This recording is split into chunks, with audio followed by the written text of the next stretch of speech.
वकील तू तो गया।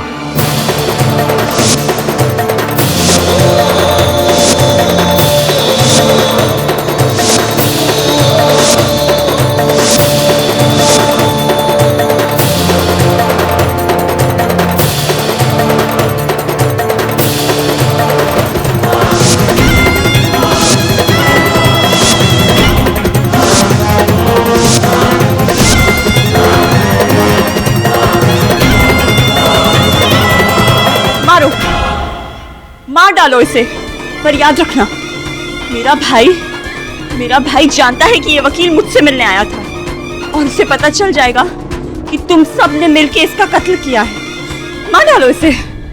ठीक कह रही है जनाब, ये अगर हमने इसे मार दिया तो हम भी शक के घेरे में आ जाएंगे।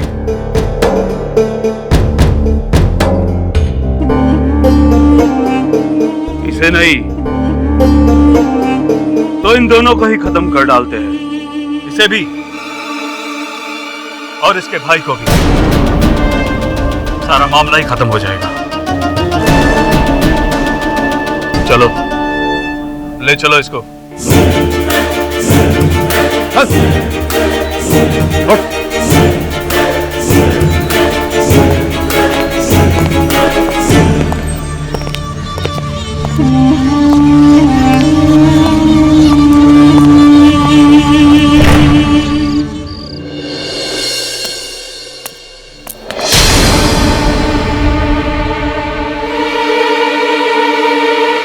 वो हमारा आँख ने जो देखा वो सही है? वला आलम आजकल हमारा आँख क्या क्या देखते? ला हौल वला कुव्वता इल्ला बिल्लाह।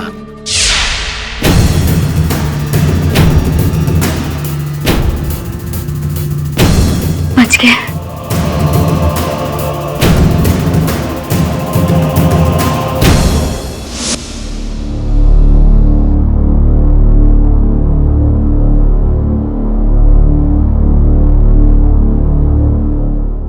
खून यहाँ हुआ था।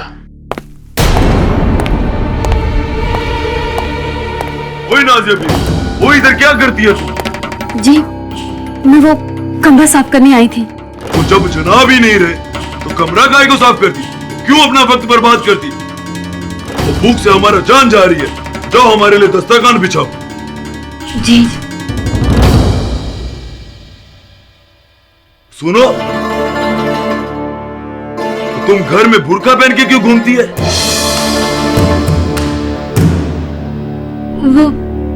वो हम तेल लाने बाहर गए थे और सीधे यहाँ आ गए, दिमाग से निकल गया। वो ये अदालत के चक्कर में सबका दिमाग खराब हो गया। तो कल फिर सुबह अदालत जाना है और तुम नाज़िया बीबी जाओ हमारे लिए दस्तरखान बिछाओ। अब चलिए मैं अभी खाना लगा देती हूँ। जल्दी आओ, हमको भूख लगी है।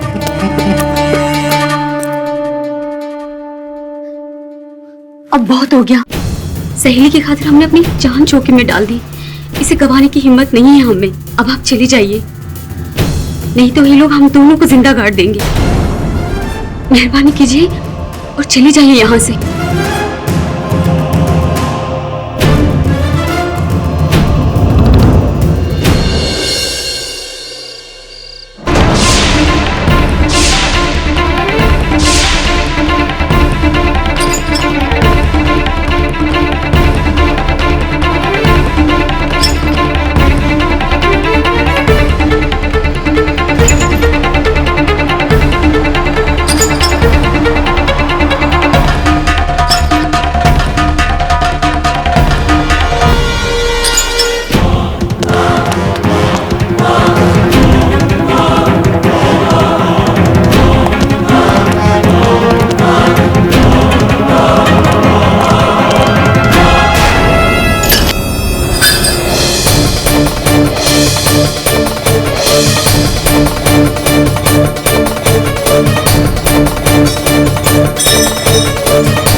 हमको बहुत मजा आया, पूरा जश्न देखा हम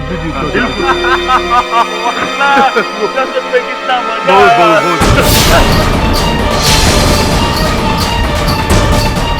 मुल्ला किधर गई?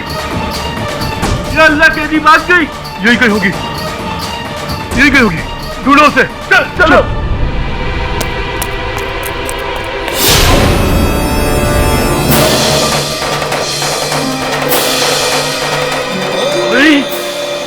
बोला तुम यहाँ से कैसे भागोगे हमसे?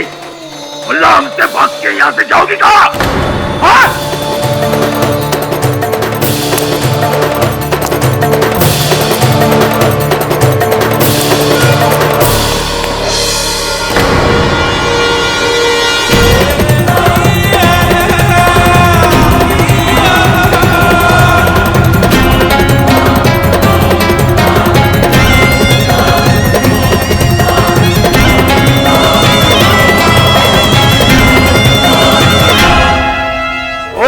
कहाँ भागेगी? बता कहाँ तक भागेगी? छोड़ दो मुझे। क्या करता? ले चल अंदर। चलो, चल, चल, चल, जाने दो मुझे। चल।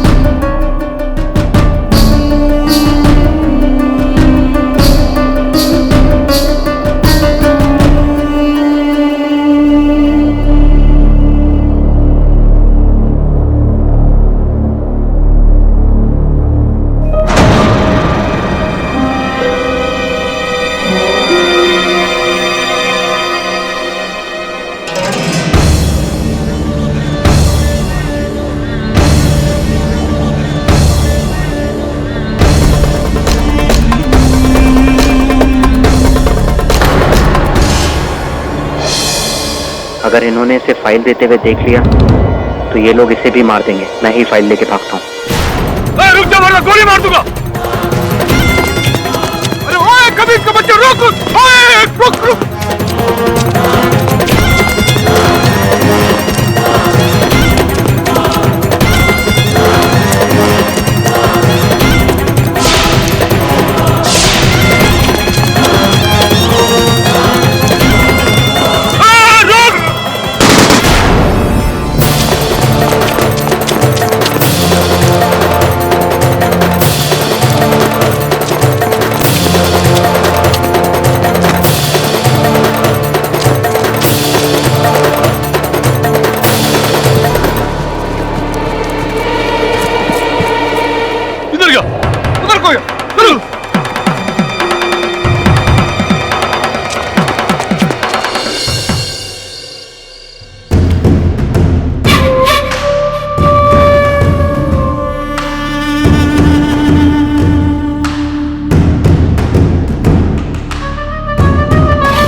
बच्चों के साथ ही खेलते रहेंगे या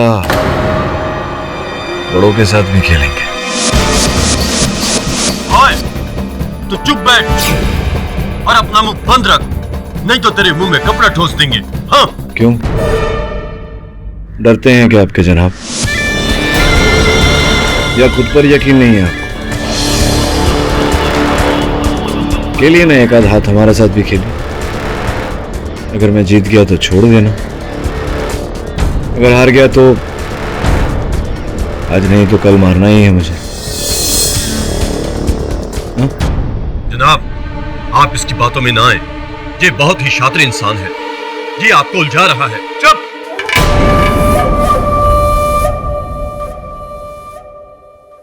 हमारे फैसले हम खुद करेंगे।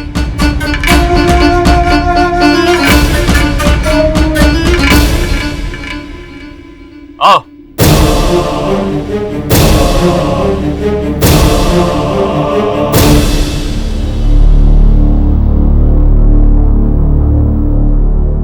बैठ जा।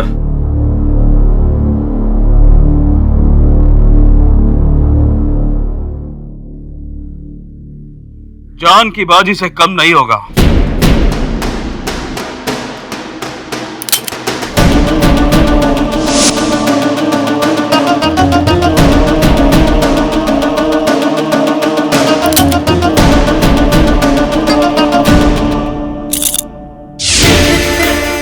एक ही असूल होगा, एक की जान जाएगी और दूसरा यहां से जाएगा। मंजूर। लियाकत, तुम शुरुआत करोगे। जनाब, ये क्या कह रहे हैं आप?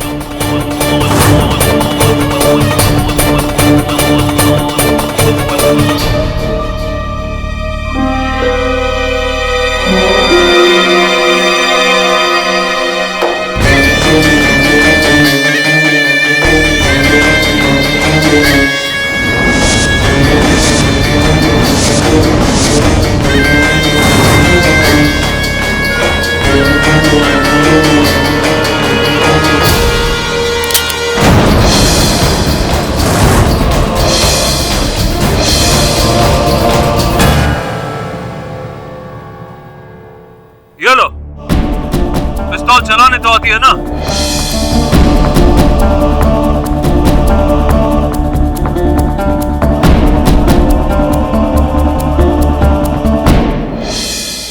एक गोली 5 बारी। देखते हैं किस्मत किसका साथ देता है।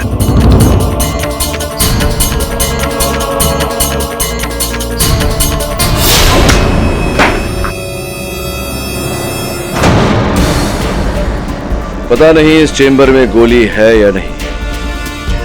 अगर नहीं तो बच गए, अगर है तो गए। बंदूक के नीचे हो जाए तो अच्छा है। शुक्रिया। आप लोग ताश में लगे रहिए हैं, आपके जनाब और मैं जरा खुली हवा की सैर करके आते हैं। चलिए।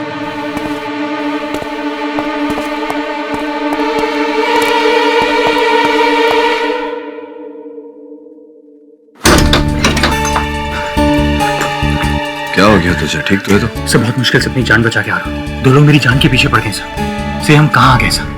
अब तो जान पे आ गई। काम तो काम होता है और करना पड़ता ही है। पता चला है कि सुनैना और गुलनाज खून के समय बागीचे में थी। सर, तब तो आसान है। अगर ये बात कल अदालत में साबित होगी तो? नहीं बता सकते। वो बागीचे में बैठकर हिंदुस्तान की टीम को जानकारी दे रही थी।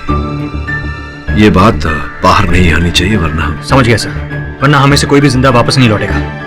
अब क्या करें सर? सुनैना को बचाने के लिए एक मोबाइल फोन की जरूरत पड़ेगी।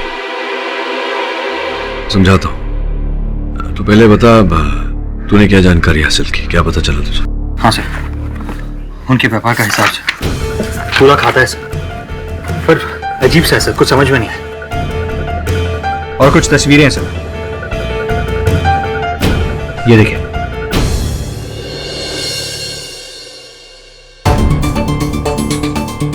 भंडार खाना और फरजाम का कमरा।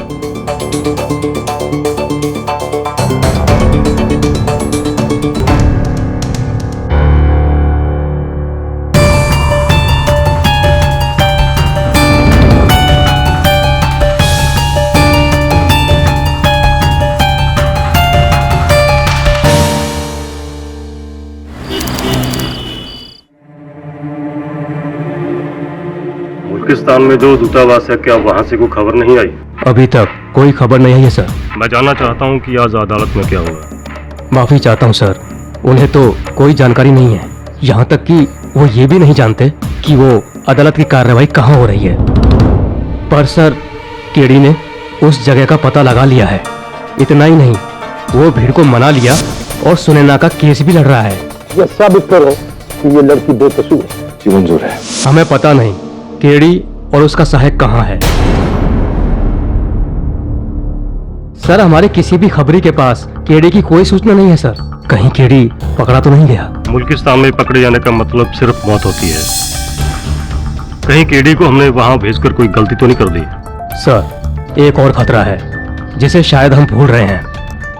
सर, केडी सुनैना के बारे में सब कुछ जानता है और उन लोगों ने केडी से सब कुछ उगलवा लिया तो? मुझे अनंत से रिपोर्ट मिली है।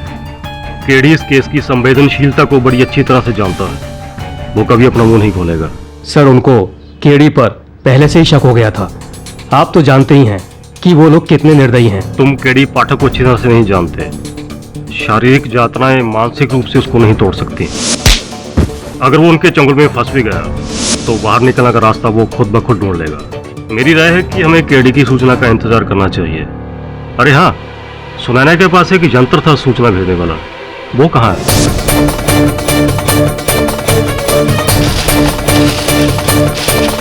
सर उसके सिग्नल हमें हकामी के घर से मिल रहे हैं। लगता है सुनैना ने उस यंत्र को वहीं कहीं छिपा दिया है। किसी भी कीमत में वो यंत्र उनके हाथ नहीं लगना चाहिए, वरना वो सुनैना के बारे में सब कुछ जान जाएंगे।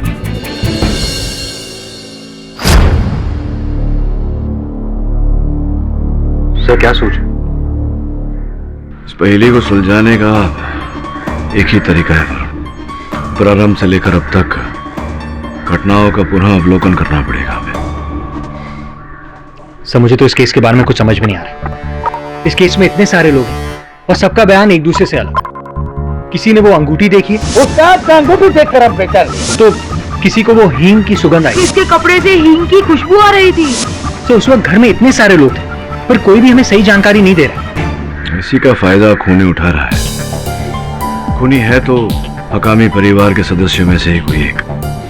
घटनाक्रम पर ध्यान देंगे तो संभवतः कहीं ना कहीं से कोई सुराग निकलेगा। सर वो फजाम हकामी परिवार का मुखिया था, जिसे एक बुर्का पहने महिला ने चाकू घोंपकर हत्या कर दी। एक भारतीय गुप्तचर हकामी परिवार में नौकरानी बनकर रह रही थी। उस पर हत्या का आरोप लगाकर उसे पकड़ा जाता है। हत्या का कारण कि फरजाम ने उसे 2 दिन पहले पीटा था और इसी बदनामी को धोने के लिए उसने फरजाम की हत्या की।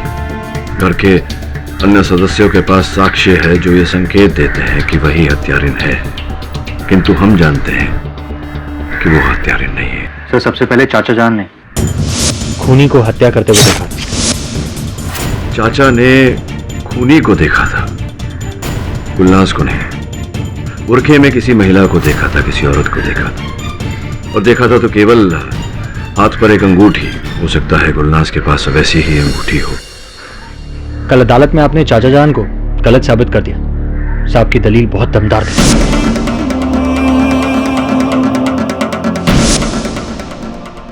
वापस आते हैं। हत्यारिन हत्या करने के बाद वहां से भागी और घर में देखती है दूसरी नौकरानी नाजिया, और वहां नाजिया को बुरखे में कोई दिखाई देता है या देती है, लंगड़ाते हो। फरजाम की पिटाई से गुलनाज की टांग में चोट लगी थी, इसीलिए वो लंगड़ा रही थी। एग्जैक्टली। नाजिया ने जिसे लंगड़ाते हुए देखा उसे ही गुलनाज समझ लिया, क्योंकि गुलनाज लंगड़ा रही थी।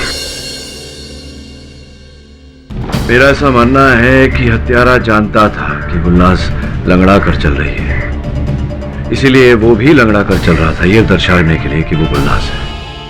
और फिर एजाज ने खूनी को पकड़ने की कोशिश की और खूनी से संघर्ष करते हुए उसे खूनी से हींग की खुशबू आई। सब गुलनाज जिस कमरे में रहती थी वहां हकामी परिवार हींग रखता था, इसीलिए अब एजाज को भी लगता है कि गुलनाज ही खूनी है। और फिर अरमागन, जिसने दरवाजा तोड़ा और गुलनाज को खून से सने बुरखे के साथ पकड़ा। हाँ, लेकिन गुलनाज का कहना है कि जिस समय हत्या हुई वो बाग में थी, खुफिया जानकारी भेज रही थी बाहर। संभव है कि दरवाजे से अंदर गया हो और खिड़की से बाहर गया हो, ठीक उसी तरह जैसे गुलनाज आया जाया करती थी। बस खूनी दरवाजे से अंदर कैसे आ सकता है? दरवाजा तो गुलनाज ने खिड़की से कूदने से पहले बंद कर दिया था। ठीक से कुछ भी कहना कठिन है, पर तेरी ये जो खींची हुई तस्वीर है संकेत तो इसी प्रकार का दे रही। खैर, उसके बाद गुलनाज खिड़की से कमरे में वापस आई, अपना बुर्खा पहना और ठीक उसी समय पकड़ी गई। सर खूनी का गुलनाज का भेष बदलकर फरजाम की हत्या करना हमें खूनी के बारे में 2 सुराग देता है। कैसे सुराग? एक तो ये कि वो गुलनाज के कमरे में बहुत आसानी से पहुंच सकता था, और दूसरा ये कि वो हकामी परिवार के घर से बहुत अच्छी तरह से परिचित था। इसीलिए तो कह रहा हूं वरुण कि हत्यारा बाहर से नहीं आया था। हत्यारा हकामी परिवार का ही कोई सदस्य है, जिसके पास फरजान को मारने के लिए एक ठोस कारण था। पर सर, ये कारण क्या हो सकता है? तूने जो जानकारी एकत्रित की है, संभवतः उसी में हमें कोई ठोस कारण मिल जाए। सर, आपको क्या लगता है? क्या इत्तेफाक है या फिर खूनी ने जानबूझकर वही समय चुना जब गुलनाज खुफिया जानकारी के लिए अपने कमरे से बाहर जाती थी? ये इत्तेफाक नहीं है वरुण, सोची समझी साजिश है। सर, आपको लगता है कि खूनी गुलनाज के राज के बारे में जानता था? पता नहीं वरुण, लेकिन अगर हत्यारा गुलनाज का राज जानता है तो गुलनाज के साथ साथ हम दोनों भी बहुत बड़ी मुसीबत में फंस गए। खैर, वो सब छोड़, इस समय तुझे एक अहम कार्य करना है। बताइए सर। सुन,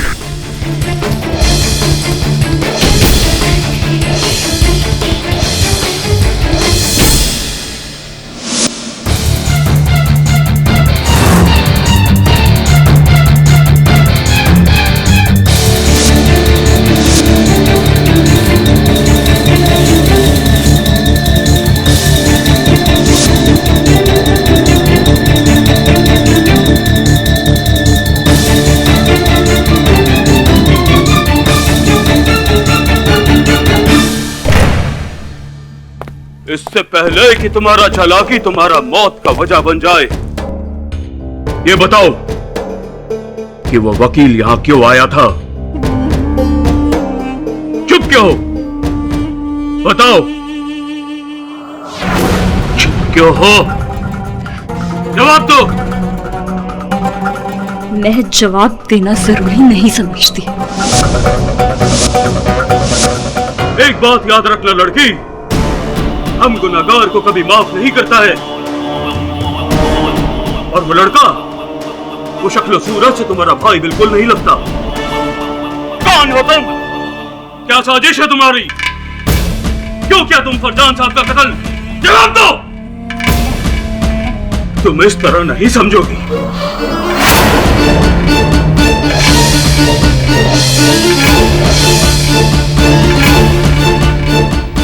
रुक जाइए जनाब, अदालत ने कल तक का वक्त दिया था, और अगर आपने इसको खत्म कर दिया तो इल्जाम आप पर ही आ जाएगा। वैसे भी वो वकील हमारी गिरफ्त से भाग चुका है। हमें जो भी करना होगा सोच समझ कर करना होगा।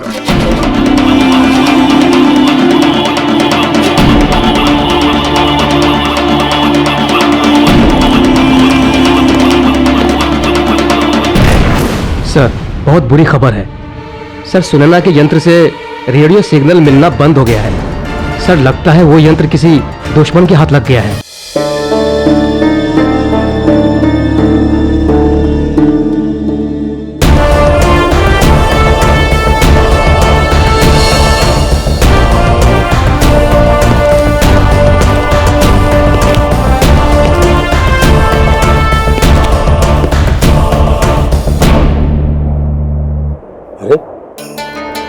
बेटी, ये क्या हुआ? तो कुछ नहीं है, थोड़ी सी मेहमान नवाजी की गई।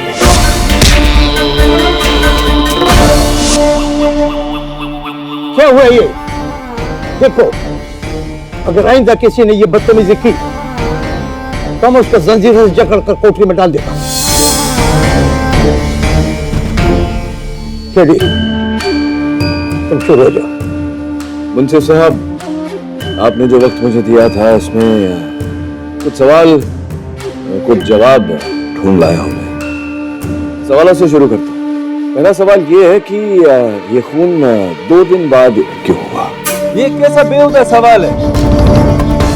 गुलनाज को बदला लेना था, उसने चाकू मारा और बदला ले लिया, बस। यही तो सवाल है कि चाकू मारा 2 दिन बाद क्यों? जिस दिन इन्हें मार पड़ी थी उस दिन भी बदला ले सकती थी, उसके अगले दिन 2 दिन बाद ही क्यों? तो मुझे ऐसा लगता है कि इस सवाल का जवाब नाजिया बीवी के पास होगा। मैं उन्हें बुलाना चाहूंगा। नाजिया बीवी को बुलाया जाए।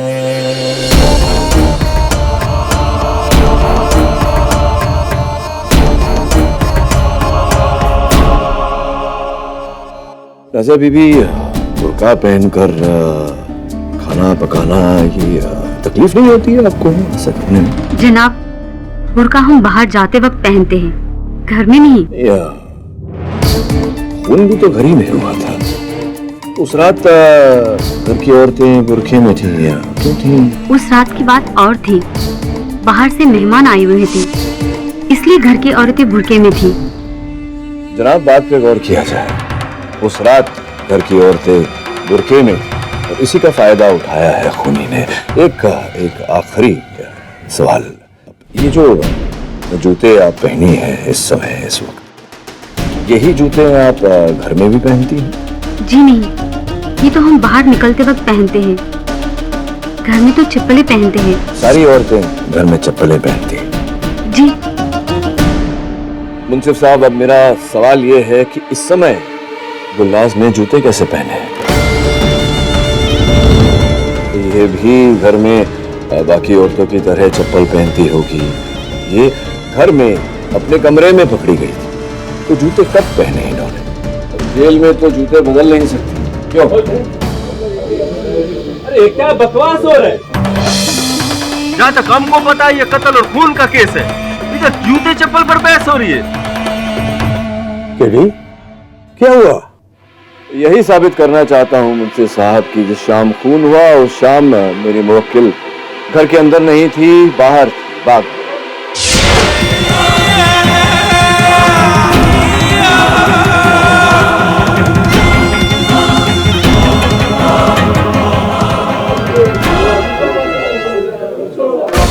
बाहर?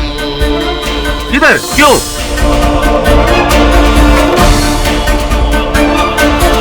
मैं घर के बाहर बाग में थी और यहाँ की सारी जानकारी इंटेलिजेंस टीम तक पहुँच जाती थी। अब ये तो मैं किसी हाल में भी नहीं बता सकती। केडी, तो खामोश क्यों है? बोलो।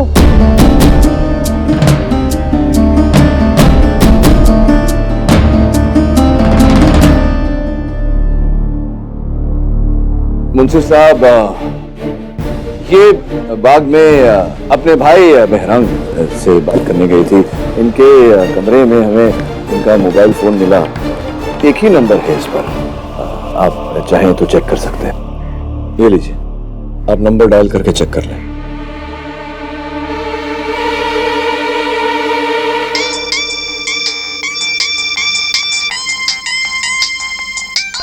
ओए, तू हमारे घर में घुसा था? तेरी तो तू क्या कर रहा है? चल बैठ।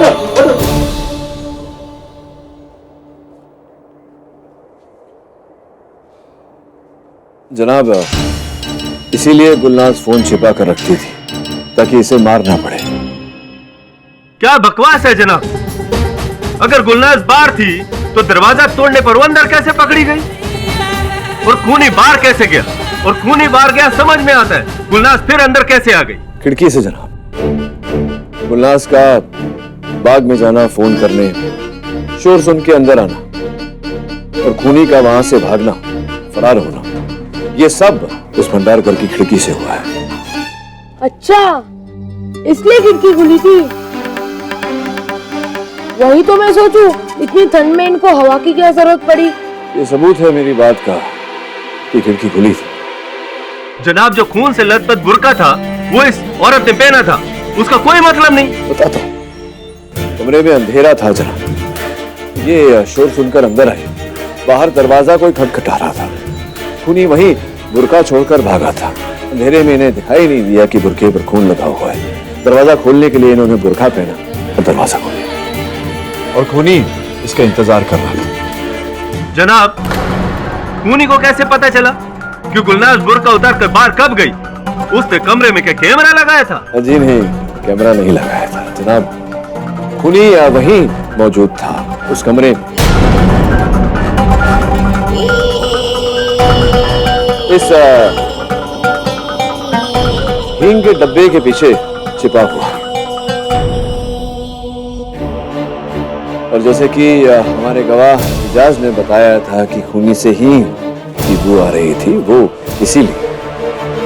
तुम्हारी बात मान भी ली कि वो कमरे में छुपा था, तो क्या वो अंदर ख्वाब देख रहा था, मिन्नतें मांग रहा था कि वे बाहर कब जाएगी है? और खूनी को कैसे पता था कि मिन्नतें नहीं मांग रहा था, ख्वाब भी नहीं आ रहे थे। शातिर था ना खूनी, उसे पता था कि हर शाम को गुलनाज बाग में जाती है फोन करने, और इसी बात का फायदा उसने उठाया। पर जनाब, अभी थोड़ी देर पहले आपने बोला कि गुलनाज ने ये बात किसी को नहीं बताई, सबसे छुपा कर रखी। इतने अच्छे से छुपाई थी कि जब अदालत में उसकी जान पर बाढ़ आई तब भी उसने नहीं बताया। तो ये बात किसी को कैसे मालूम हुई? जानकारी थी जनाब, किसी और को जानकारी थी।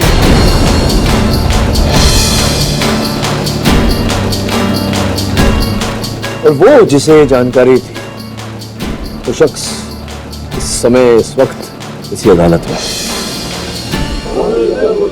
आइए आइए आइए आइए, अब बताइए राज़िया बीवी, ये हर शाम को बाहर जाती थी बाग में, इस बात की जानकारी आपको थी ना? नहीं, मैं कुछ नहीं जानती।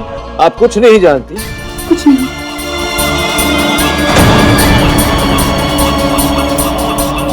बताओ, क्या जानती हो? बताती हूँ, बताती हूँ। मुझे पता था, मैंने अक्सर इसे बाहर जाते हुए देखा। तो आपने इसे बाहर जाते हुए देखा, ये जानने की कोशिश नहीं की कि ये कहाँ जाती है? नहीं, पर इस बारे में मैंने इसे कभी कुछ पूछा नहीं। क्यों? क्यों नहीं पूछा? जनाब, कोई सुंदर जवान लड़की रात के अंधेरे में बिना बुर्के के बाहर जाती है तो इसका एक ही मतलब होता है।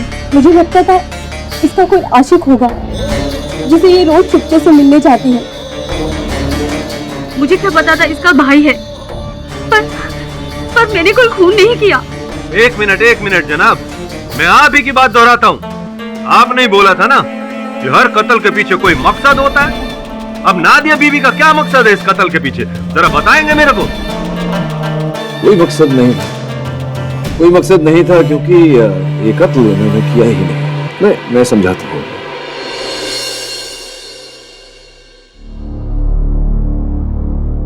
मुंसिफ साहब, कत्ल की वजह और असल कत्ल की पहचान इस फाइल में है। यह हकामी परिवार के कारोबार का हिसाब है। यहां देखेंगे तो आपको पता चलेगा कि अच्छा खासा कारोबार चल रहा था, खूब मुनाफा हो रहा था। कुछ 2 साल पहले की बात है कि काम बढ़ने लगा, लेकिन फिर भी मुनाफा नहीं हो रहा था। ये देखिए, घाटे पे घाटा, नुकसान पे नुकसान।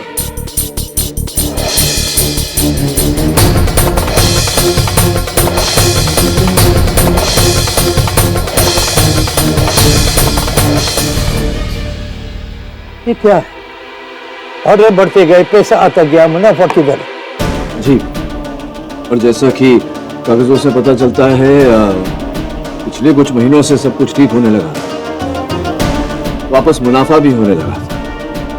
और इन कागजों के आखिर में एक कानूनी आदेश है मुंसिफ साहब, जिसमें यह लिखा हुआ कि हकामी कारोबार के पैसों पर उनके छोटे भाई अरबगम का कोई हक नहीं है।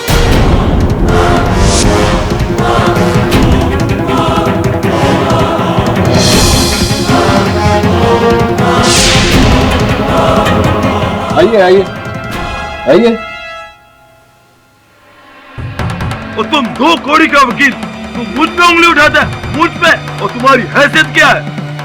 ये आपके बड़े भाई फरजान हकामी साहब ने आपको अपने कारोबार से बेदखल किया था और अदालत से आदेश भी लाए थे। क्यों किया था उन्होंने ऐसा? पागल था मेरा भाई, पागल। सारा पैसा अपने जुए और शराब में लुटा देना चाहता था, और मैंने उसको मना किया, उसने मुझे बेदखल कर दिया। उसने ऐसा किया। आपकी नियत, आपका ईमान अगर साफ होता तो शायद वो ऐसा नहीं करते, लेकिन उन्होंने ऐसा किया ही नहीं, क्योंकि आप झूठ बोल रहे हैं। सच तो ये है मुंसिफ साहब कि हकामी परिवार का पैसा ये बाहर के मुल्कों में होने वाली हिंसक घटनाओं में डाल रहे हैं।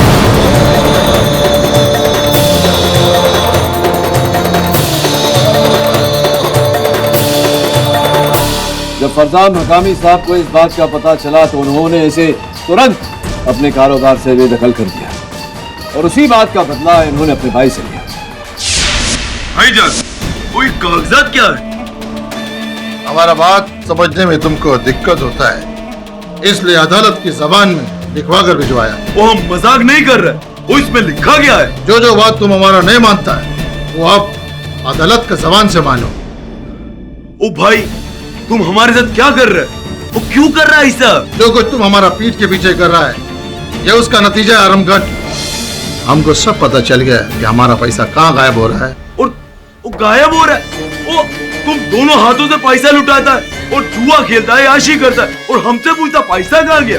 कम से कम वतन के खिलाफ तो हमारा पैसा इस्तेमाल नहीं होता है, दहशतगर्दी फैलाने के लिए तो इस्तेमाल नहीं होता है। अरे शर्म करो, ऐसा बात बोलने से पहले तुमको 10 बार सोचना पड़ता है। और तुम लोग समझने की कोशिश क्यों नहीं करता है? वो हम वतन के खिलाफ नहीं, वो वतन के लिए काम करता है। जो कानून की किताब में गुनाह है वो वतन के लिए सही कैसा हो सकता है? वो अभी हमें कोई समझ नहीं रहा है, पर आहिस्ता आहिस्ता सब समझेगा कि हम सही कर रहे हैं। समझेगा हम नहीं, समझेगा तुम। आज से हमारे कारोबार से तुमको एक ढीला भी नहीं मिलेगा। अगर तुमको पैसा चाहिए तो काम करो और कमाओ। वो हम काम करेगा? हाँ तुम करेगा, नहीं तो अपना इंतजाम खुद कर लेना। वो हमें धमकी देने का हैसियत नहीं है तुम्हारा।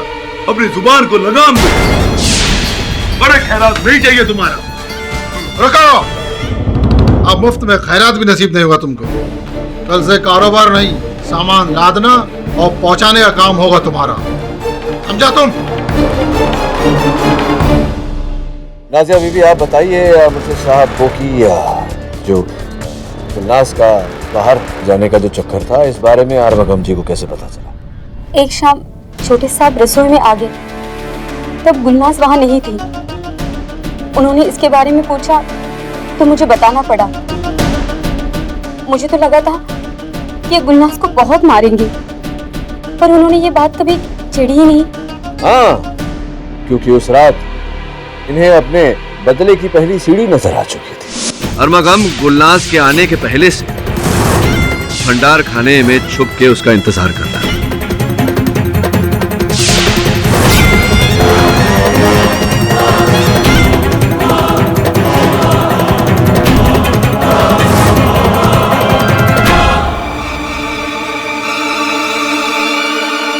और गुलनाज के बाहर जाते ही अरमगम ने उसका बुर्का पहन लिया और जाके अपने भाई की हत्या कर दी।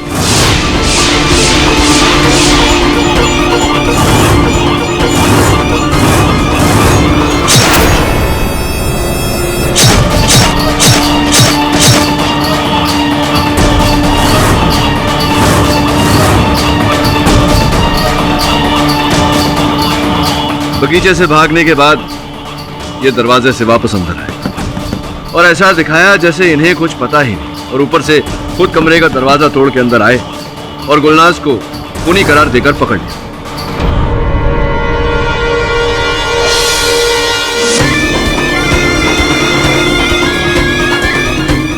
इजाज मियां, आपके चाचा जी के बदन से उस रात हींग की बू आ रही थी या नहीं? हाँ, मैंने मारा अपने भाई को, मैंने मारा, मैंने खून किया अपने भाई का।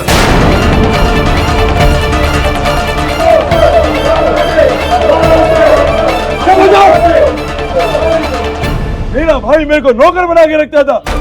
मैं अपने मुल्क के लिए काम करता था और वो सारा पैसा मैं जुआ शराब में लुटा देना चाहता था। मैं अपने मुल्किस्तान को दुनिया का सबसे ताकतवर मुल्क बनाना चाहता था, इसलिए मार डाला मैंने अपने भाई को। मुंशी साहब, एक बाले जुर्म कर चुके हैं।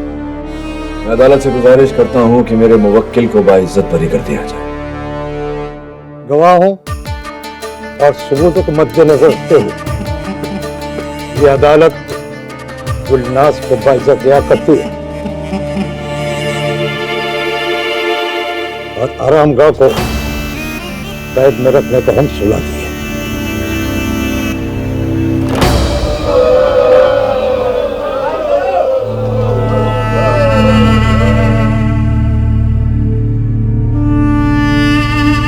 तेरी पाठक, जय अल्लाह तुम्हारा मुहाफिज है। अल्लाह हाफिज।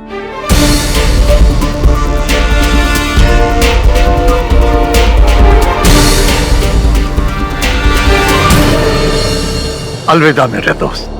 खुदा हाफिज। खुदा हाफिज।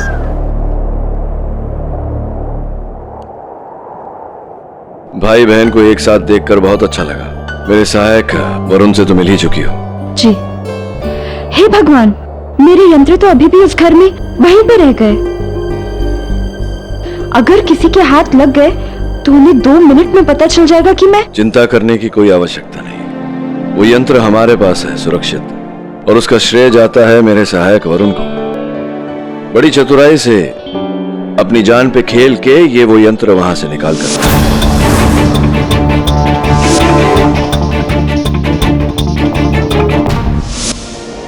थैंक यू, शुक्रिया आपका, बहुत बहुत धन्यवाद।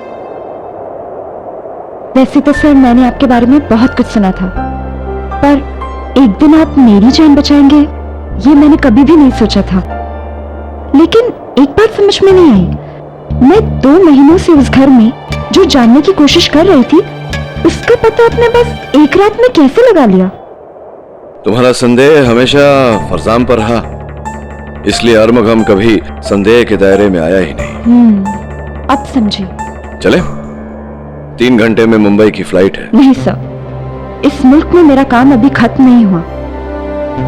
अभी भी यहाँ बहुत सारे लोग हैं अरमागम की तरह जो हमले की योजना कर रहे हैं और उसमें पैसे भी डाल रहे हैं। इसलिए जरूरी है हमारे देश की सुरक्षा के लिए कि हम ऐसे लोगों को ढूंढकर बाहर निकालें, और अब यही मेरा अभियान है। समझता हूं मैं। All the best. जय हिंद सर। जय हिंद।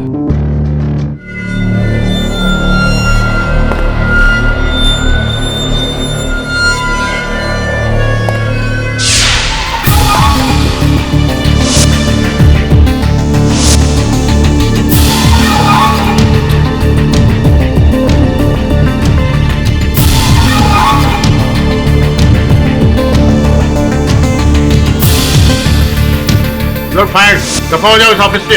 सर प्लीज ऐसा मत कीजिए सर, इस काम के अलावा मेरे पास और कोई काम नहीं है सर। मेरी बीवी है, मेरी बच्ची है सर, एक मौका और दीजिए मुझे। मिस्टर दामले, ये ऑफिस मैंने समाज सेवा के लिए नहीं खोल रखा है, और यहाँ पर सैलरी आपको सेल्स टारगेट अचीव करने के लिए मिलती है, जो पिछले 6 महीने से आप नहीं कर पा रहे हैं, समझे? सर आप तो जानते हैं मुझे टाइफाइड हो गया था, मैं हॉस्पिटल में था काफी दिनों से, खर्चा भी भरने। देखो, मैं यहाँ पर तुम्हारा दुखड़ा सुनने के लिए नहीं बैठा हूँ।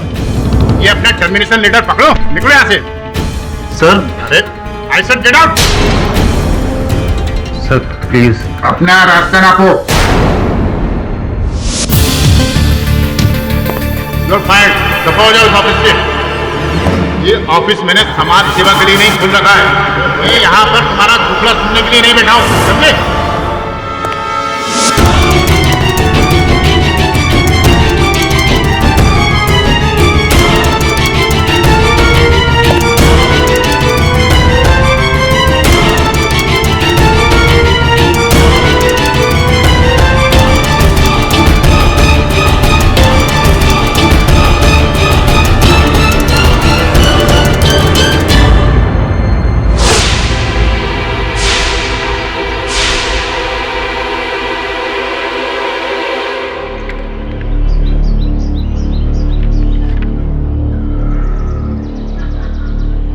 साहब, घर छोड़ने का नोटिस। सर कहाँ जाएंगे हम? मेरी बला से कहीं भी जाओ, एग्रीमेंट में साफ साफ लिखा है अगर 4 महीने भाड़ा नहीं भरा फ्लैट खाली करना पड़ेगा। अब या तो भाड़ा भर दो, नहीं तो फ्लैट खाली कर दो। हाँ साहब थोड़ा सा वक्त दीजिए, मैं कुछ जुगाड़ करता हूँ ना। अरे क्या जुगाड़ करोगे, एक नौकरी तक तो रही नहीं तुम्हारे पास, ऊपर से दुनिया भर के कर्जे। अरे तुम्हारे सर की पनौती मैं अपने ऊपर क्यों लो? इस महीने की आखिरी तारीख तक मुझे मेरा फ्लैट खाली चाहिए बस। हाँ साहब, मेरी बीवी मेरे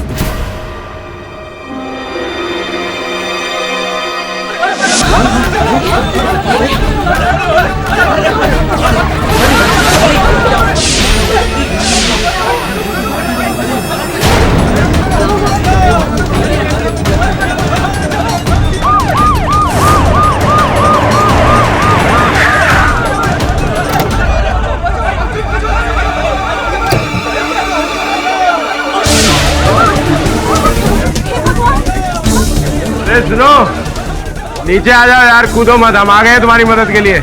मदद?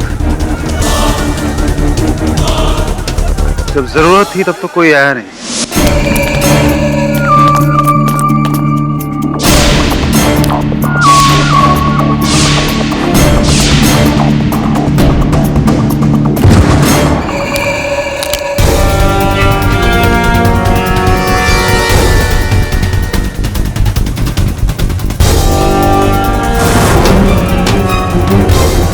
तारीख क्या है आज?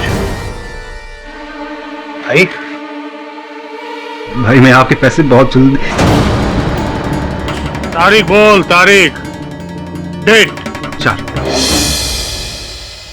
तू क्या बोला था?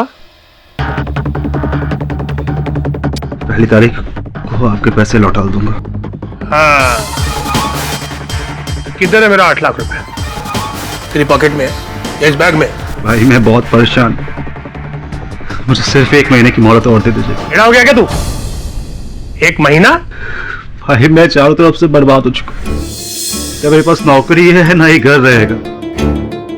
भाई प्लीज कुछ तो तरस कीजिए मुझ पर। चल ठीक है ठीक है, अभी तो इतना बोल रहा है तो मैं तेरे को 1 हफ्ते का टाइम देता है। लेकिन सुन, तेरी बेटी कौन से स्कूल में जाती है, कौन सी क्लास में पढ़ती है, मेरे को सब मालूम है, समझा क्या?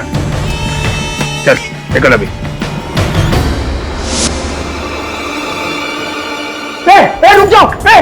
रुक जाओ वरना मैं कूद जाऊंगा। ठीक है हम लोग आगे नहीं बढ़ेंगे, लेकिन तुम कूदना नहीं। देखो अभय, तुम्हारा नाम अभय है ना?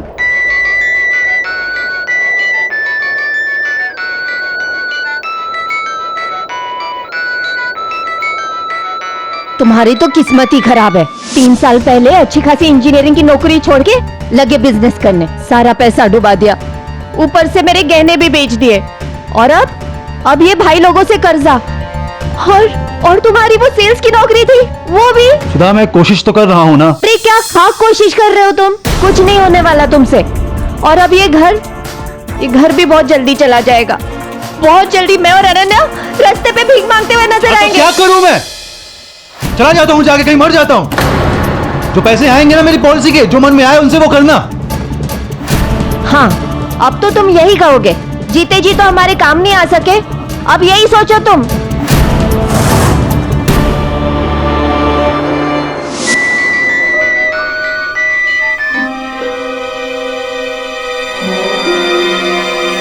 मैं वही कर रहा हूं जो तुम चाहती थी। जी के तुम्हें काम नहीं आ सका तुम सबके, लेकिन मरने के बाद मैं बहुत कुछ कर जाऊंगा।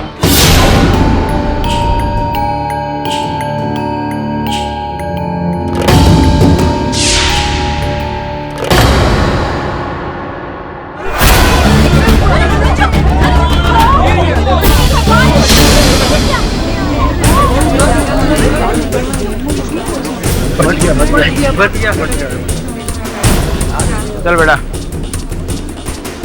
अभी इधर से गिर के तो बच गया, उनसे नहीं बचेगा। चल।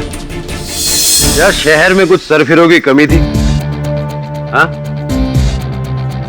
जो तुम भी उसमें शामिल हो गए। देखो तुम बहुत भाग्यशाली हो, आज मेरी तबीयत अच्छी है, मैं खुश हूं, मैं तुम्हें जाने दे रहा हूं, वरना आत्महत्या की कोशिश करने पर 1 साल की सजा हो सकती है। और अगर आइंदा कोई एड़ी टेढ़ी हरकत की और किसी ने तुझे बचा भी लिया तो इंस्पेक्टर राठौर से कोई नहीं बचा पाएगा। चल जा अभी। सुनो, जाएगा कहाँ? किसी और बिल्डिंग की टेरेस पर फिर से कूदने। यार तुम्हें कुछ मेंटल प्रॉब्लम है क्या? हाँ? 1 घंटे तक हमारे काउंसलर ने तुझे काउंसलिंग दी, जीने की इतने अच्छे अच्छे तरीके सिखाए, खुश रहने की विधियां बताई, सब मट्टी पुलित कर दिया तूने। आपका काउंसलर घनशू भाई के 8 लाख रुपए चुका सकता है, शाह केमिकल्स में मेरी वापस से नौकरी लगवा सकता है, मेरे मकान मालिक को किराया दे सकता है, मेरे बीवी के तानों से मुझे बचा सकता है। नहीं ना? क्या फायदा इस 1 घंटे के लंबे चौड़े लेक्चर का? मुझे मरना है और मैं मर के रहूंगा। देख यार, तेरी प्रॉब्लम जो भी हो, हमारे देश का कानून तुझे मरने तो देगा नहीं। सिंपल। क्या कहता है हमारा कानून? यही ना कि स्वाधीनता हमारा जन्म सिद्ध अधिकार है। तो अगर हमें जीने की आजादी मिलती है तो मरने की क्यों नहीं? मुझे मरने की भी आजादी चाहिए। यार तू टेंशन देगा, अंदर डाल इसे। बस बहुत हो गया। अब और सर झुकाकर समाज के सामने नहीं जीना। अब कायरों की मौत नहीं मरूंगा मैं। गुड। एक मिसाल कायम करूंगा, लड़ूंगा अपने हक के लिए। Very good. ये हुई ना मर्दों वाली बात, मरने के हक के लिए। यार तुम पूरे मेंटल हो गया।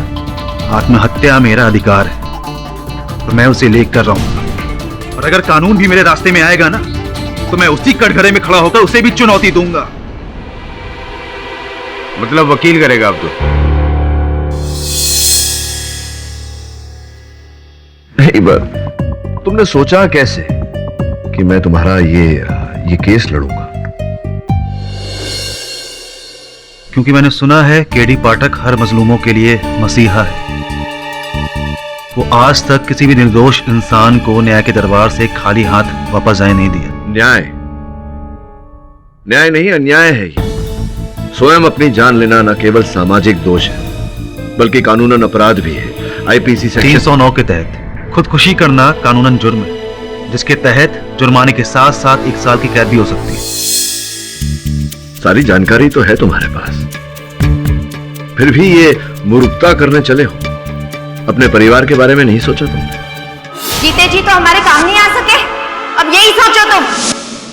ये सब अपने परिवार वालों के लिए कर रहा हूं। मेरी 30 लाख की इंश्योरेंस पॉलिसी है। मेरे मरने के बाद वो पैसे मेरी बीवी को, मेरी बच्ची को मिल जाएंगे। कम से कम उनकी जिंदगी तो सुधर जाएगी। एक और मूर्खता है तुम्हारी। संभवतः तुम्हें ये ज्ञान नहीं कि आत्महत्या करने से जीवन बीमा रद्द हो जाती है। 1 रुपया नहीं मिलेगा तुम्हारे परिवार को। क्या? लेकिन ये तो नाइंसाफी है। मरना ही है ना। पॉलिसी वालों को मेरे मरने से मतलब है ना। मैं कैसे भी मरूं, हार्ट अटैक से मरूं, बिल्डिंग से कूद के मरूं, उन्हें क्या? देखो भाई, अपने सर पर से ये आत्महत्या का भूत उतारो। हर किसी के जीवन में कठिनाइयां आती हैं, इसका ये अर्थ नहीं कि देखिए, मैं यहाँ पर आपका भाषण सुनने नहीं है। मैं यहाँ पर आपको अपना केस देने के लिए आया हूं। बोलिए, क्या आप अदालत में मेरा आत्महत्या का केस लड़ेंगे? क्योंकि अदालत जब मुझे मंजूरी देगी तो उन्हें झक मार कर पैसे देने पड़ेंगे। ये मुमकिन नहीं है। मैं मुमकिन करूंगा ना, मैं मुमकिन करूंगा। बोलिए, क्या आप अदालत में मेरा केस लड़ेंगे मिस्टर केडी पाठक? क्षमा कीजिए, आपका केस में नहीं लड़ सकता। Thanks for nothing.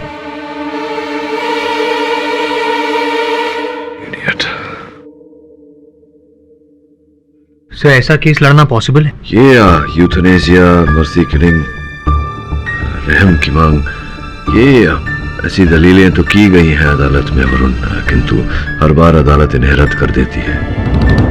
रही अभय की बात, तो कोई वकील इसका केस लेने वाला नहीं है।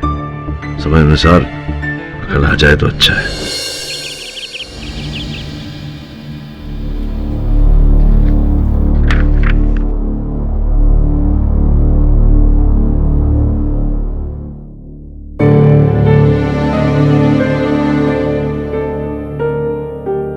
क्या हुआ?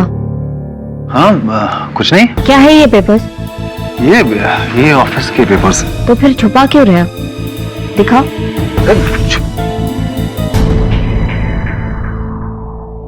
ये तो इंश्योरेंस पॉलिसी के पेपर्स है। हाँ, तो क्या हुआ? देख नहीं सकता क्या? लाओ वापस दो।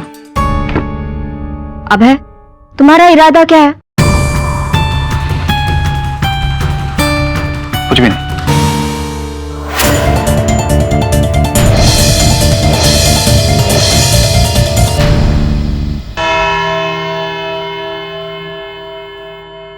ये क्या मजाक लगा रखा है?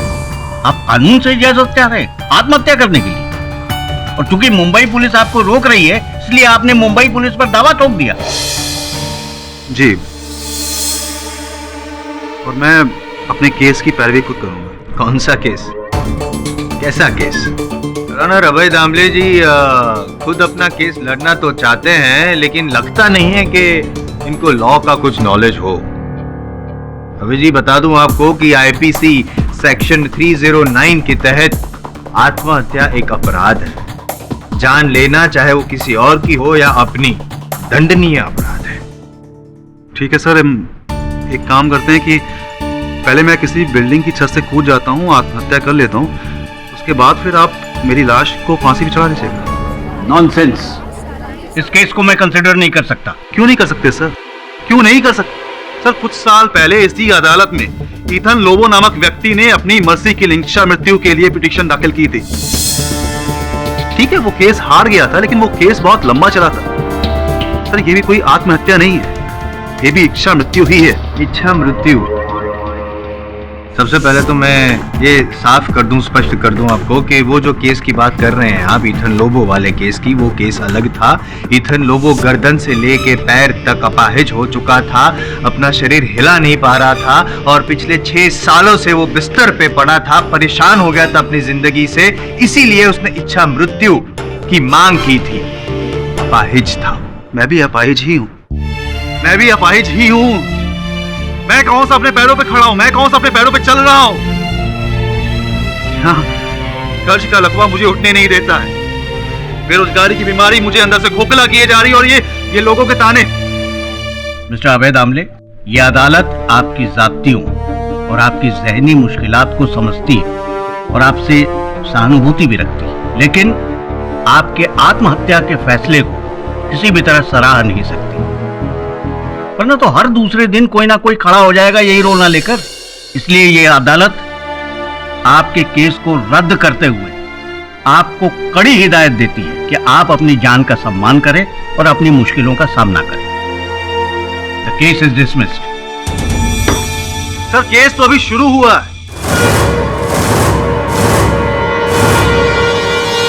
क्या मतलब? मतलब ये कि अब मैं ये केस जीत कर रहूंगा। मिस्टर अभय दामले, आप इस देश की किसी भी अदालत में चले जाएं, आपके मरने की इच्छा को कोई पूरी नहीं करेगा। करेगा जज साहब, करेगा। इसी देश का कानून करेगा, इसी देश का संविधान करेगा। ये मेरी चुनौती है आप। अब देखिएगा वो दिन आएगा जब इसी अदालत में हम सबके सामने हमारे देश का कानून मुझे मौत की सजा सुनाएगा। इसलिए मैंने बोला था केस अभी शुरू हुआ।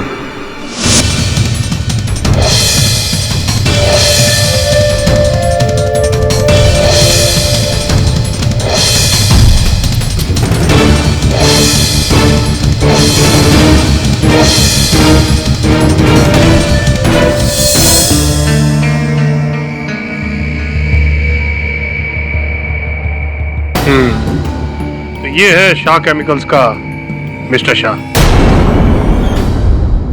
अबे ये क्या पागलपन है? मुझे डर लग रहा है तुम कहीं अपने आप को कुछ अपनी जान ना ले लूं, यही ना?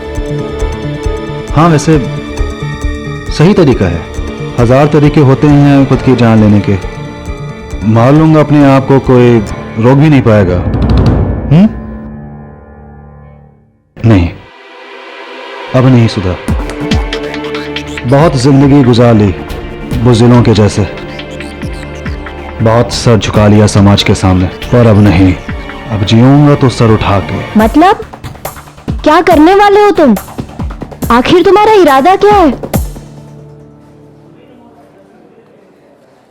देखो अभय, अब जो भी मुश्किलें आएंगी ना, हम दोनों मिलके उसका सामना करेंगे।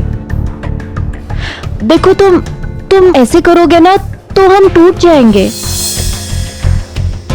वादा करो मुझसे, वादा करो कि तुम कोई गलत काम नहीं करोगे। Promise me. पापा मुझे नया पेंसिल बॉक्स चाहिए, पुराना वाला टूट गया। ठीक है बेटा, अभी मैं ऑफिस जाऊंगा तो आपके लिए नया सा पेंसिल बॉक्स लाऊंगा, अच्छा वाला। ठीक है, जाइए आप टीवी देखिए। पक्का लाओगे ना पापा? पक्का। ऑफिस? कौन सा ऑफिस अब है? शाह केमिकल्स। मिस्टर शाह से कुछ पुराना हिसाब बाकी है। आप मेरे लिए पानी गर्म कर दीजिए नहाने का।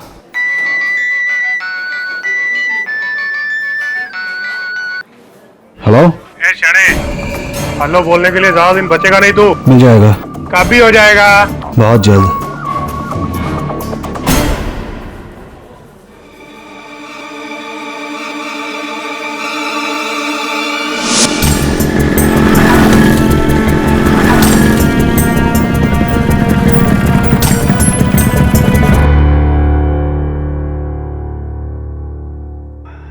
भैया एक जरा अच्छा सा पेंसिल बॉक्स देना 10 साल की बच्ची के लिए। हाँ जी।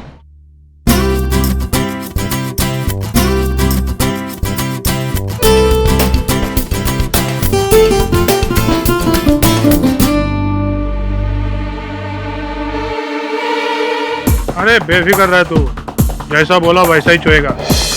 इस केमिकल कंपनी वाले शाह का टाइम खत्म।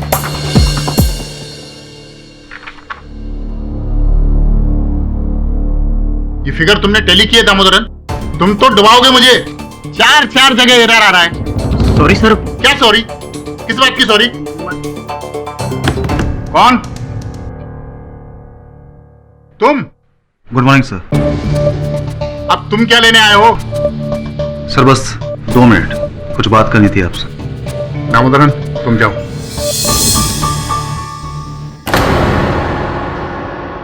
बैठो।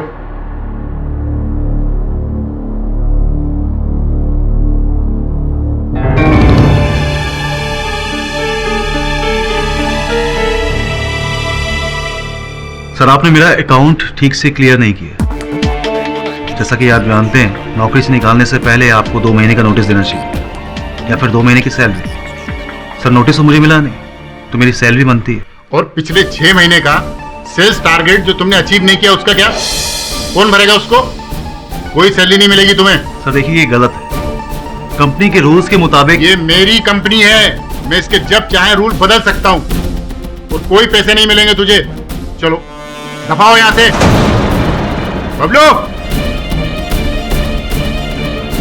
सर देखिए आप गलत कर रहे हैं। सर मैं पुलिस में जाऊंगा, कंप्लेंट करूंगा, कोर्ट तक लेकर जाऊंगा आपको। छोड़ूंगा नहीं मैं। अबे जा यहां से, बहुत देखे तेरे जैसे। एक मिनट, हाथ छोड़ो। जा रहा हूं, हाथ मत लगाना। हमेशा शाह, मुझसे बेईमानी की सजा आपको मिलकर रहेगी, बहुत जल्द, देख लेना। चल चलिए सर, चलिए आपा।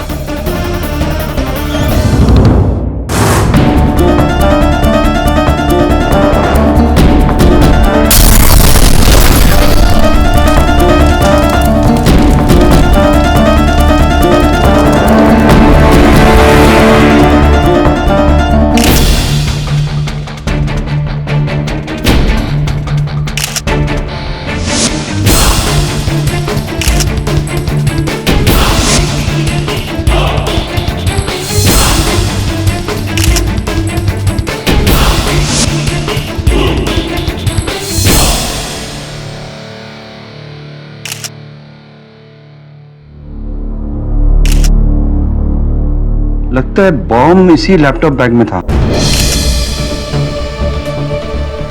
किसका बैग हो सकता है ये? आज चांदीवली के Shah and Shah chemical company के मालिक मिस्टर नरेंद्र शाह के ऑफिस में एक लैपटॉप में रखे बॉम्ब के फटने से मिस्टर शाह की मौत हो गई, और उसी ऑफिस के 8 कर्मचारी बुरी तरह से जख्मी हो गए।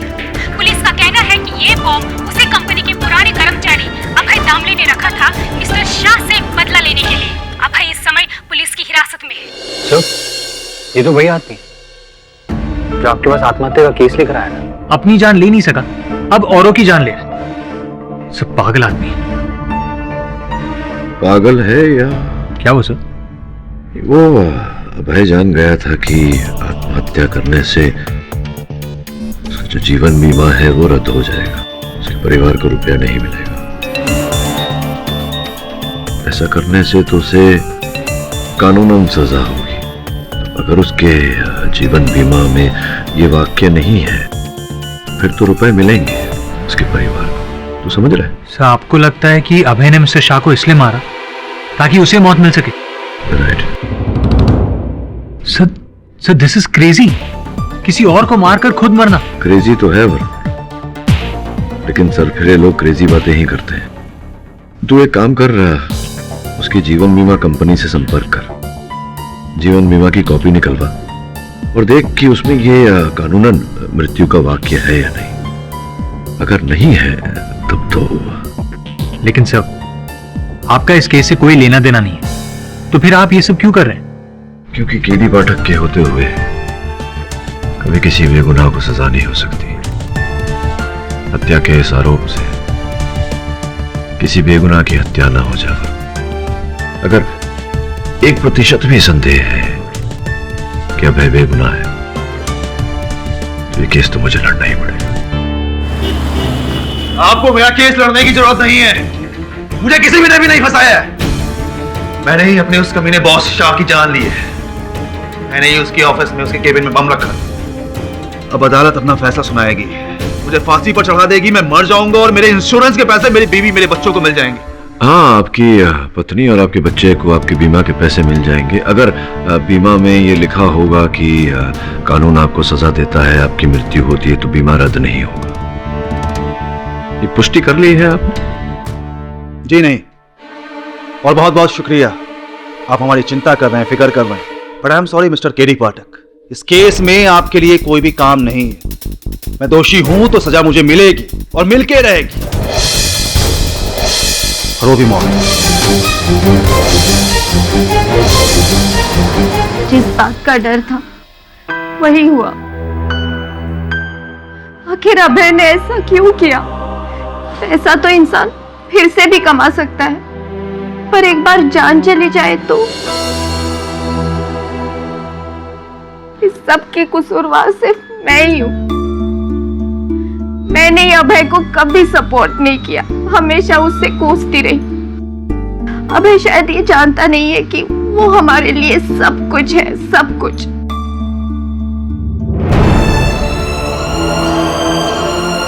अनन्या भी अभय के बारे में पूछती रहती है, पापा किधर है, कहाँ है, कब आएंगे। समझ में नहीं आता उसे क्या बताऊं।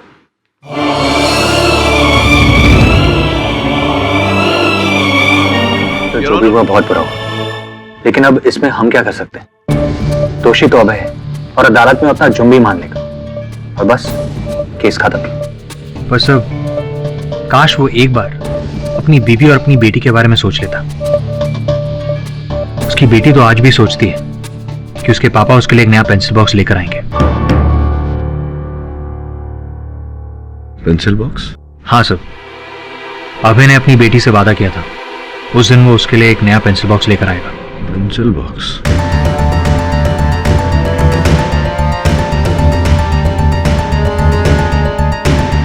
क्या हुआ सर, क्या देख रहे हैं? टीवी पर जब ब्लास्ट की खबर आ रही थी तो मैंने उस समय पेंसिल बॉक्स देखा था। ये देख, ये देख। हाँ सर, पेंसिल बॉक्स तो है, पर मैं कुछ समझा नहीं। इसके यहाँ होने से क्या साबित होता है? साबित नहीं होता, साबित किया जा सकता है कि अभय ने अपना बैग वहां छोड़ा या अभय अपना बैग वहां भूल कर गया। सब कहीं आप ये केस तो नहीं लेने वाले? क्योंकि वो तो साफ इनकार कर देगा। वो तो इनकार कर देगा, लेकिन उसकी पत्नी सुधा वो इनकार नहीं करेगी। अदालत की कार्रवाई शुरू की जाए। योर ऑनर मिस्टर अभय, मुझे समझ नहीं आ रहा है कि यहाँ पर क्या हो रहा है। मुझे किसी भी वकील की जरूरत नहीं है। जब मैं खुद कबूल कर रहा हूँ कि मैंने गुनाह किया है, मैंने मिस्टर शाह को मारा है, मैंने जाकर के उनके ऑफिस में बम लगाया, फिर मिस्टर पाठक यहाँ पे क्या कर रहे हैं?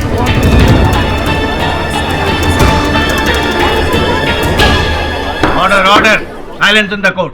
मिस्टर दामले, भारत का संविधान कहता है कि आरोपी कितना भी बड़ा हो, अदालत में उसे अवसर मिलना चाहिए अपना पक्ष रखने का। आप चाहें या ना चाहें, किसी न किसी को तो आपकी पैरवी करनी ही है। आप ही क्यों? मुझे आपकी पत्नी सुधा जी ने नियुक्त किया है और उन्हें ऐसा करने का पूरा अधिकार है मिस्टर। करेक्ट अधिकार तो है। अब यहाँ पे आ गए हैं तो केस लड़ लीजिएगा, लेकिन आई एम सॉरी टू से पहली बार ऐसा होगा पाठक साहब कि इस अदालत में आपके होने या ना होने से कोई फर्क नहीं पड़ता। अच्छा? हाँ, ये आपको शायद पता नहीं है। पिछली बार जब आप यहाँ नहीं थे, जब यहाँ पे इनके मतलब मिस्टर दामले की आत्महत्या का केस चला था, तब इन्होंने खुली अदालत में सबके सामने कहा था, नहीं योर ऑनर कहा नहीं था, अगर मुझे याद आ रहा है चुनौती दी थी। ये मेरी चुनौती है आप। अब देखिएगा वो दिन आएगा जब इसी अदालत में हम सबके सामने हमारे देश का कानून मुझे मौत की सजा सुनाएगा। और ऐसा ही कुछ इन्होंने किया। Correct? I am wrong, I am right? जी हाँ, right right, I am right. इन्होंने, पाठक साहब बोलिए बोलिए। इन्होंने मिस्टर शाह की ऑफिस में बॉम्ब रखा और वो बॉम्ब फट गया, जिसकी वजह से मिस्टर शाह की तो मौत हो गई और दूसरे 8 लोग जख्मी हो गए। और ऑनर, ऐसा अपराध तो सिर्फ सजा के पात्र है और सजा है मौत। अफसोस पाठक जी, चुनौती जीत गए। योर ऑनर, मुझे शंका है कि उसी चुनौती की आड़ लेकर इस समय मिस्टर दामले अदालत में झूठ बोल रहे हैं। अच्छा, कैसा झूठ? इन्होंने मिस्टर शाह को नहीं मारा। सर मैं झूठ क्यों बोलूंगा? मिस्टर शाह ने मुझे नौकरी से निकाल दिया, मेरे पैसे रोक लिए, मैं नफरत करता था उनसे, इसलिए मैंने उन्हें मारा, उनके ऑफिस में बॉम्ब लगा कर। ये बताइए मिस्टर दामले कि वो विस्फोटक पदार्थ, वो बॉम्ब आप कैसे लेकर गए थे, कैसे रखा आपने वहां? अपने लैपटॉप के बैग में डालकर। आपके लैपटॉप के बैग में डालकर? विस्फोट के बाद आपके लैपटॉप बैग में से एक और वस्तु बरामद हुई है, ये पेंसिल बॉक्स। पहचानते हैं आप उसको? आप ही ने खरीदा था उसी दिन, संभवतः अपनी बेटी अनन्या के लिए खरीदा था या नहीं?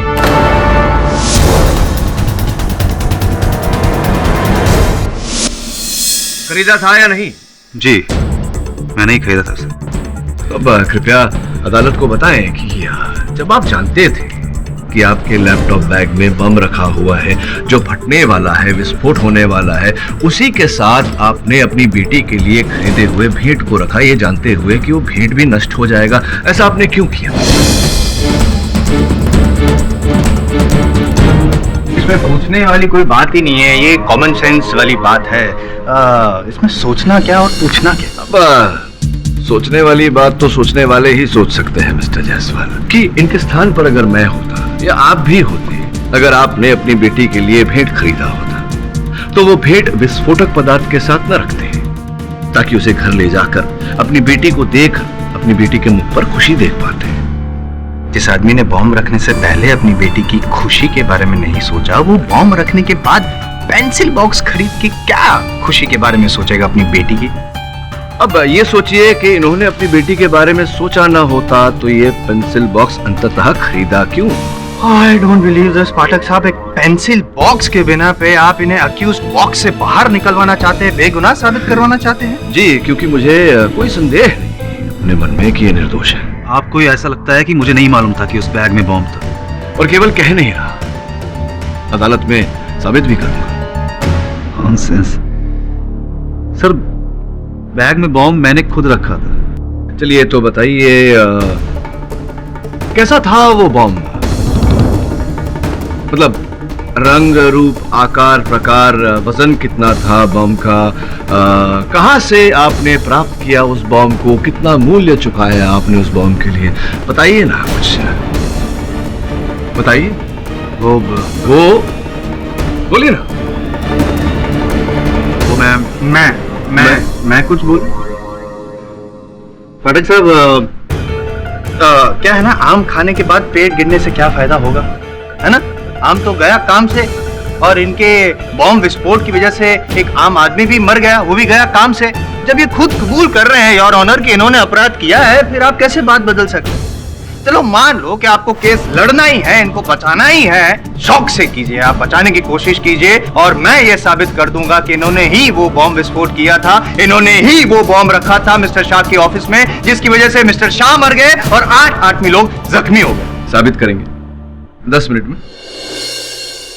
योर ऑनर, मैं अपने पहले गवाह शाह केमिकल्स के अकाउंट मैनेजर मिस्टर दामोदरन को यहाँ कटघरे में बुलाना चाहता हूँ। दामोदरन जी, जब बॉम्ब फटा आप कहाँ थे?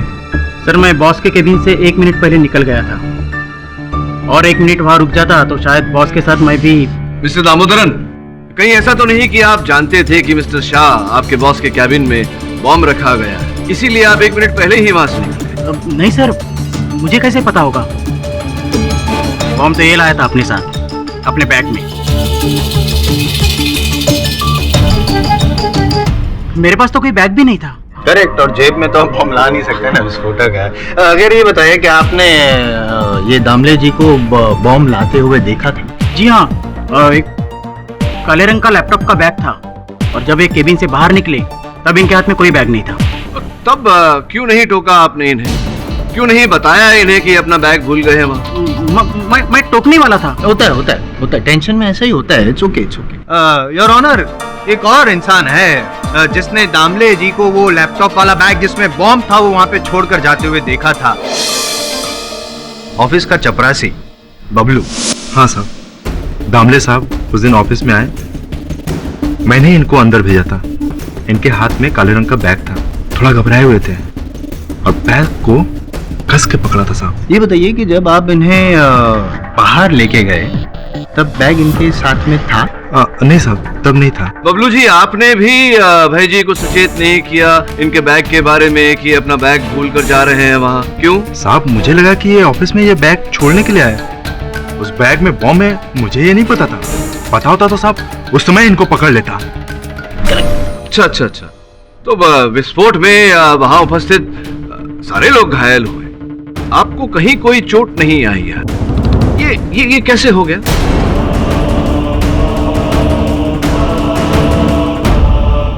साहब, इनको ऑफिस से बाहर निकालने के बाद मैं भी थोड़ा नीचे चला गया था। क्यों? बॉम्ब से दूर जाना चाहते थे? नहीं साहब, मैं थोड़ा चाय पीने के लिए नीचे गया था। अच्छा, चाय पीने के लिए क्यों? ऑफिस में चाय नहीं मिलती? मिलती तो है साहब, पर हमारे टेस्ट की नहीं मिलती साहब। कमाल करते हैं आप पाठक साहब, बेचारा बच गया, बॉम्ब ब्लास्ट में मर नहीं गया। इस बात का तो आपको शुक्र मनाना चाहिए। तो अपसेट लग रहे हैं।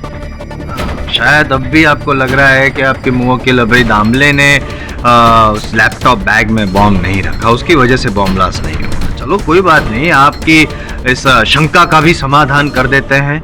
योर ऑनर, बॉम्ब स्क्वाड के चीफ मिस्टर गणात्रा जो क्राइम सीन पे वहाँ पे छानबीन कर रहे थे, उन्हें यहाँ पे बुला के मैं कुछ पूछताछ करना चाहता हूँ। अनुमति?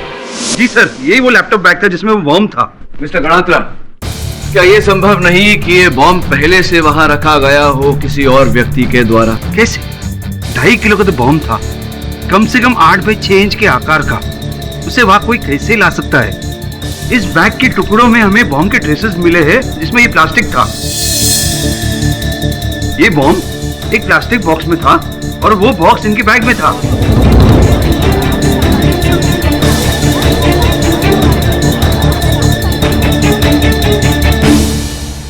जी, ये बिल्कुल सही कह रहे हैं।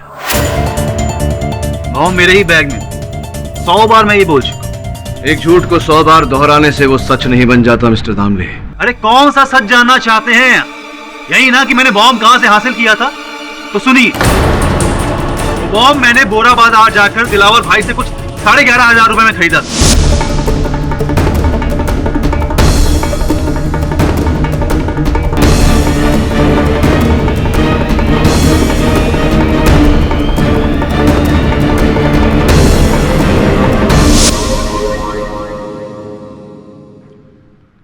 दिलावर भाई, बोरा बाजार, कौन है ये साहब? Arms dealer. आप चाहें तो वहां जाकर उसे ढूंढ सकते हैं, मैं पूरा एड्रेस देता हूं आपको। और अगर उस पते पे दिलावर भाई हमें न मिले तो? भाग गया। रही बात बॉम्ब के होलिये की, तो कुछ लाल पीले रंग का बॉम्ब था, 8x6 इंच का, और 2.5 किलो के आसपास उसका वजन था। मिस्टर दामले, ये बात आप मिस्टर गणात्रा की बात सुनकर दोहरा रहे। अच्छा ठीक है, साबित कीजिए। झूठ बोल रहे हो तुम अभय, और ऐसा करके 2 अपराध कर रहे हो तुम। एक अपने और अपने परिवार के साथ, दूसरा मिस्टर शाह के साथ, उनके असल हत्यारे को बचाकर। साहब, हत्यारा मैं हूं और कोई नहीं। मुझे समझ नहीं आ रहा है कि आपने अब तक फैसला सुनाया क्यों नहीं। सारे सबूत ही हैं। मेरा बैग है, मेरा बॉम्ब है, मेरी दुश्मनी है। प्रोसिक्यूशन वही बोल रहा है, सारे गवाह वही बोल रहे हैं। सिर्फ मिस्टर पाठक के कहने से सच्चाई बदल नहीं जाएगी। मैं किलर हूं, मैंने खून किया है, मुझे फांसी मिलनी चाहिए जज साहब, मुझे फांसी मिलनी चाहिए। झूठ पे झूठ बोले जा रहे हो तुम।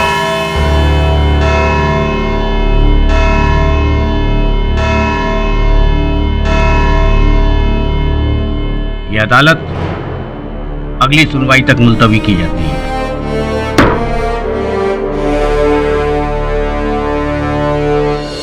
आपको अभी भी लगता है अभय ने वो बॉम्ब नहीं लगाया था वहां? हाँ वरुण, ऐसा ही लगता है। अभय को उस बॉम्ब के आकार प्रकार के बारे में कुछ पता ही नहीं। वो क्या नाम था, दिलावर, बोरा बाजार वाला, मिला? नहीं। जानता था मैं, जब ऐसा कोई व्यक्ति है ही नहीं तो मिलेगा कहां से।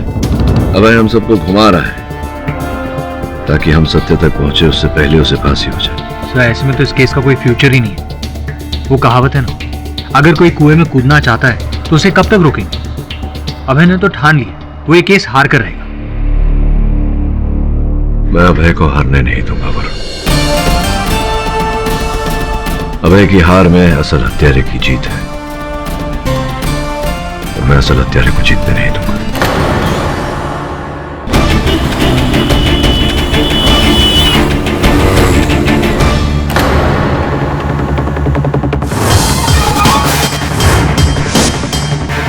उड़े तो है ना?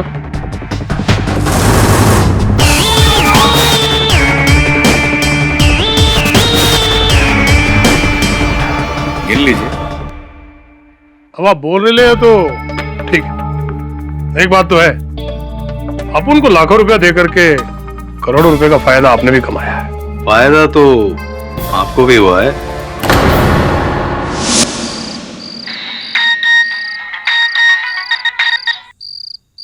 हेलो नचिकेत भाई। हाँ बोल रहा हूँ, आप कौन? मैं घनशू। जाना क्या? देखो घनशू भाई, मैं तुम्हारी कोई मदद नहीं कर सकता हूँ, ठीक है?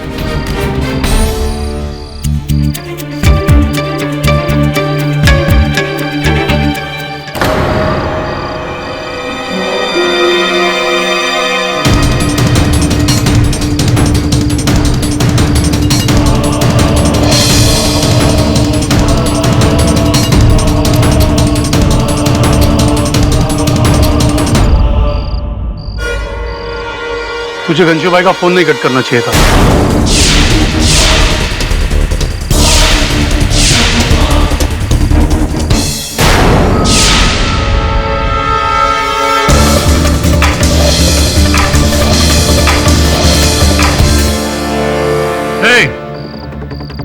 कोई मारेगा नहीं, ये अपन का खास आदमी है। इसका भाई तो गया ऊपर, अभी ये भी चला जाएगा तो अपन तो लटक जाएगा ना। घनश्याम भाई, आपकी दुश्मनी मेरे भाई के साथ थी ना। लेकिन अभी तो तेरे से काम है ना अपन का। बोल ना वो पेपर किधर है? पेपर? हाँ पेपर। पेपर मुझे नहीं पता, मुझे जाने दो। मैंने आपका क्या बिगाड़ा है? बिगाड़ा कुछ नहीं है, लेकिन अभी बना ना हमारा काम। अभी बता ना वो पेपर किधर है, तो जानता है ना। बोल ना। घनश्याम भाई मुझे नहीं पता है। बोलना। सच्ची सच्ची मुझे नहीं पता। बोलना। पेपर किधर है? घनश्याम भाई, मोटा भाई के कुर्ला वाले बैंक के लॉकर में है। हाँ। चाबी किधर? चाबी नहीं मालूम। चाबी किधर है बोलना। चाबी? हाँ जल्दी। ये हुई ना बात। तेरे भाई के जाने के बाद हर चीज पे हक तो तेरा ही है ना। अभी एक काम करने का, सुबह मेरे आदमी के साथ जाने का, ये चाबी लेकर लॉकर में लगाने का, उसमें से वो पेपर निकाल के मेरे आदमी के हाथ में देने का, और तेरा छुट्टी। देखो घनश्याम भाई, आप ये ठीक नहीं कर रहे हो। हाँ मैं तेरे को इधर से जिंदा छोड़ रहा हूँ ना, ये बहुत अच्छा कर रहे हो, समझा? रघु, इसको लेके जा, रात को इसका खातेदारी करने का, और सुबह इसको बैंक लेके जाना। अगर रास्ते में कुछ भी कुकड़ू को करे ना तो हलाल कर देना। चल।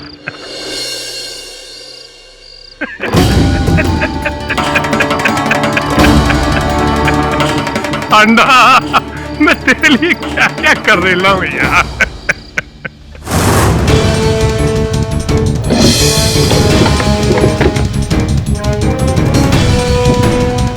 मिली? ढूंढ रहा हूँ, मिल नहीं रही। किस रंग की थी फाइल? अरे ढूंढ ढूंढ जल्दी ढूंढ। ऑरेंज ऑरेंज ऑरेंज कलर की। ढूंढ जल्दी ढूंढ।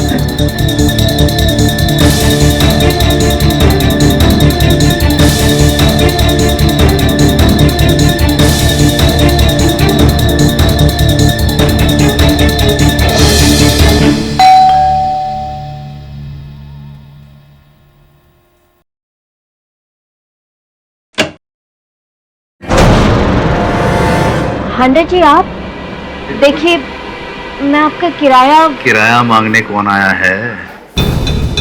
मैं तो बस ऐसे ही आपका हालचाल पूछने आ गया था। सब ठीक है ना? जी ठीक है सब। देखिए कितना बुरा हुआ, आपके पति जेल चले गए। अब आप अकेली जान मासूम बच्ची को कैसे संभालेंगी? वैसे आपको फिक्र करने की बिल्कुल जरूरत नहीं है। अरे मैं हूं ना, मैं आपके घर वाले जैसा ही हूं। आप इस घर में जब तक चाहे रह सकती हैं, और आपको कभी भी किसी भी चीज की जरूरत हो बेझिझक होकर मुझसे कह दीजिए, ठीक है? जी ठीक है।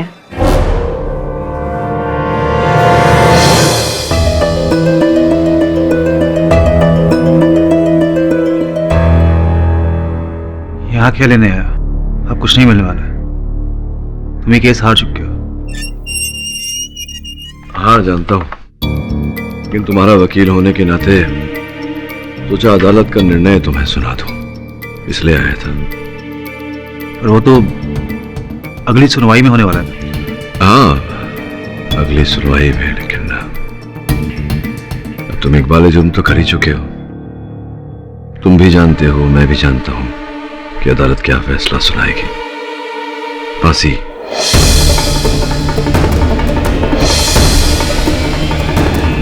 To be hanged till death, मृत्यु।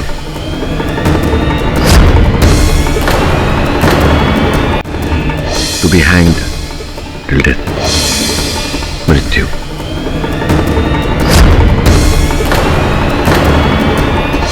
यही तो चाहते थे तुम। Well done. बता दिया सारे जग को कि अगर कोई व्यक्ति ठान ले तो कुछ भी कर सकता है, मर सकता है, सूली पर चढ़ सकता है। क्या बात है। और मैं अपनी नजरों में शहीद हो रहा हूं। जिस समय तुम सूली चढ़ रहे होगे, आसपास देखना, दो और लोग मिलेंगे तुम्हें तुम्हारे साथ सूली पर चढ़ते हुए। तुम्हारी पत्नी सुधा,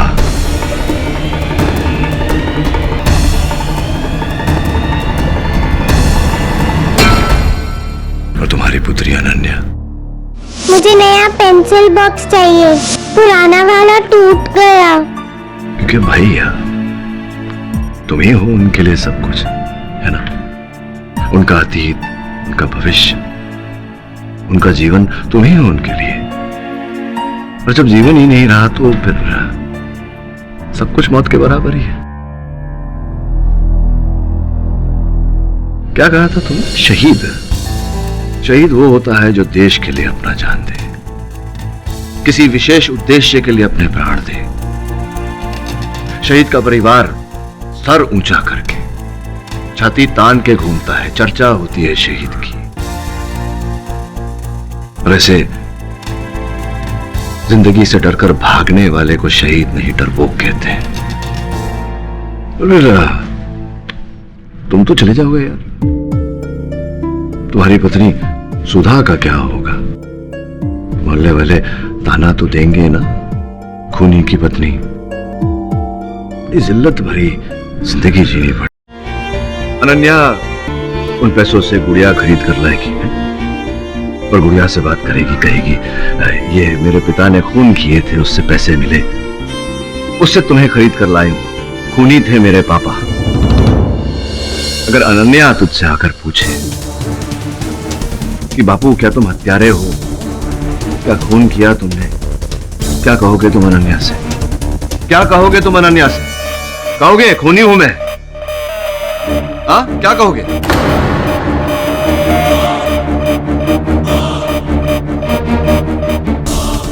नहीं। इस तरह के और भी एपिसोड देखने के लिए हमारे चैनल को सब्सक्राइब करें और बेल आइकन दबाना ना भूलें।